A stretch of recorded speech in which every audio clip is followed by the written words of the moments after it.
The ballroom is alive with glittering chandeliers. 1,000 candles flicker against polished mirrors, and violins cry out with a haunting waltz. You are dressed in silk, petticoats, and a towering hoop skirt so wide it could block a doorway. Laughter surrounds you, teacups clink, and then, suddenly, it hits you.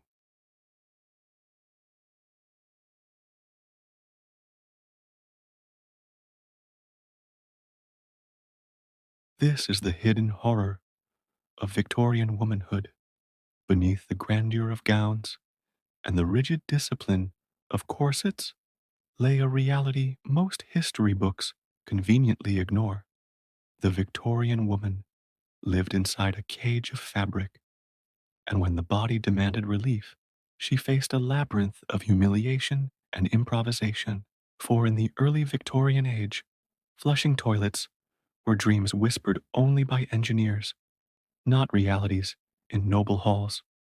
Sewers had not yet spread their roots beneath Europe's cities, and so, when nature beckoned, the answer was simple and grim. You went wherever you could. Perhaps you've heard the phrase, not a pot to piss in. It was not just a colorful insult, it was truth. That pot was the chamber pot, the most essential and yet degrading object in a Victorian household. A small bowl, often porcelain, sometimes crude clay, set beneath beds, tucked into ornate cabinets, or even built into furniture. Everyone had one, from the poorest pauper to the noblest lady. But once filled, the contents needed disposal.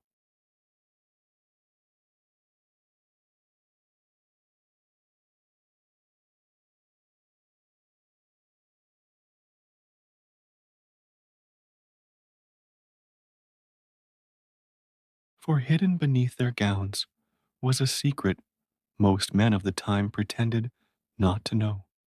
Until late in the Victorian age, women wore no undergarments as we would imagine them. No knickers, no modest drawers, only layer upon layer of petticoats and linen shifts. In truth, it was more practical this way. The fabric parted, the pot slid into place, and with a careful lowering of the body, the deed was done. Done well, a woman could relieve herself without anyone in the room suspecting. And yet, secrecy was not always possible. In the glittering halls of balls and royal gatherings, there were retiring rooms, small chambers set aside where women went when they could wait no longer. But here, modesty shattered. Maids stood by, lifting the gowns, holding the pots, wiping their mistress clean before sending her back into society's spotlight. Behind the elegance of chandeliers, there was always the stench of what lingered below. But what of those who were not born to privilege? The factory girl, the maid, the wife of a coal miner. For them, there was no hiding, no discreet retiring rooms. A pot on the floor, a squat in the yard, a filthy corner shared by an entire family. Privacy was a luxury, decency, an illusion. And when the pot filled, the window opened, and once more, the streets drank deeply of the city's waste. And then there was the unspoken torment of every woman, menstruation.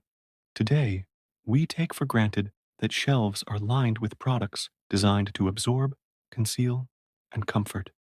But in the Victorian age, there was none of this. Instead, there was silence, shame, and endless improvisation. Women turned to the tea bandage, crude strips of cloth tied at the waist, rags stuffed inside, or moss gathered from the countryside.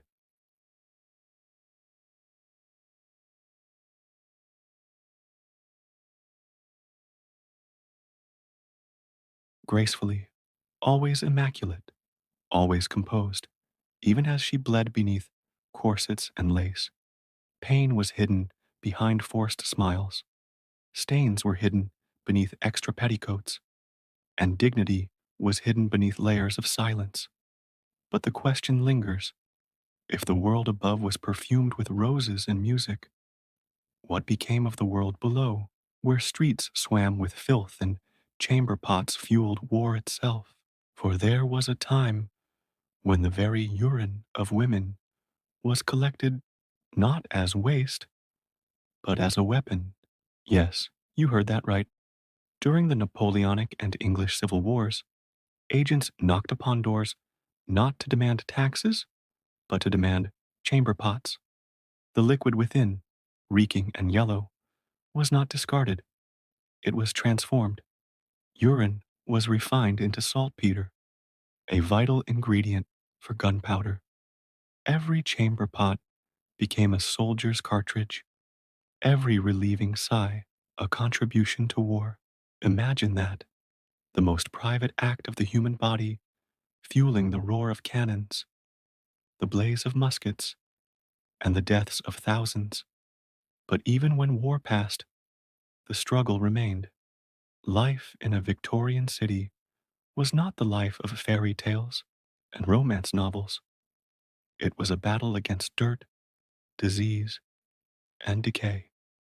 The streets overflowed, the rivers stank, and women bore the burden most cruelly. Consider the split crotch drawers, introduced when gusts of wind began to flip hoop skirts and expose a woman's shame.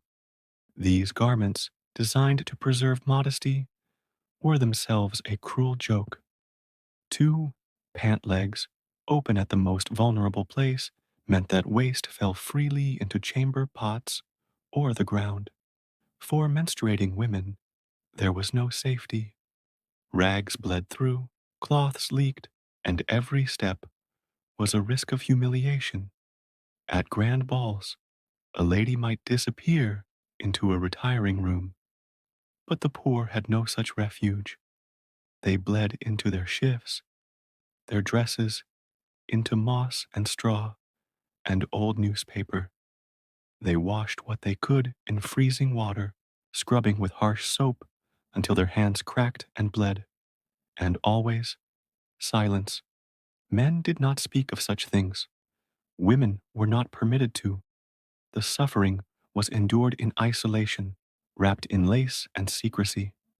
It is here, dear listener, that I must pause. For as we wade deeper into this world, I want to ask you something. If you feel the weight of this hidden history, if the silence of those women stirs something inside you, I invite you to subscribe, not just for more stories of dark history, but because by remembering, we give voice to those who had none. Their struggles are not relics, they are warnings, etched in fabric and blood. And yet, the horror does not end with the chamber pot. For what of cleanliness itself? How did one wash the gowns that dragged across sewage-filled streets? The truth is chilling. They didn't. Not fully. Twice a year, the Great Wash consumed households, with buckets of water hauled, clothes boiled, hands blistered from scrubbing. Dresses were too precious to risk. So instead, talcum powder was brushed into fabric to mask odors. Cedar trunks sealed gowns away, and sweat and rot lingered beneath. The outward show of beauty came at the cost of stench so thick it entered the very air of parlors and ballrooms. To meet a lady in silk and pearls was to smell the powder masking what could not be washed away. And when one considers the entire picture, the truth becomes unbearable. Imagine walking the streets of London, every step sinking into filth, every breath tainted by rot. Imagine being a woman, corset biting into ribs, blood soaking into cloth, body aching, and yet smiling, bowing, whispering, dancing, every gesture graceful, every word proper, every secret hidden beneath layers of silence. This was the Victorian paradox: beauty above, horror below, elegance for the eye, torment for the flesh, and for every woman draped in satin, there was another crouched over a pot in a freezing room, or scrubbing rags stained scarlet, or masking sweat with chalky powder. So let me ask you, if you could turn back the clock, would you step into those gowns, lace yourself into those corsets, and live behind that veil of elegance? Or would the smell, the secrecy, and the silence drive you to madness? Tell me in the comments below. Could you endure the hidden horror of the Victorian woman?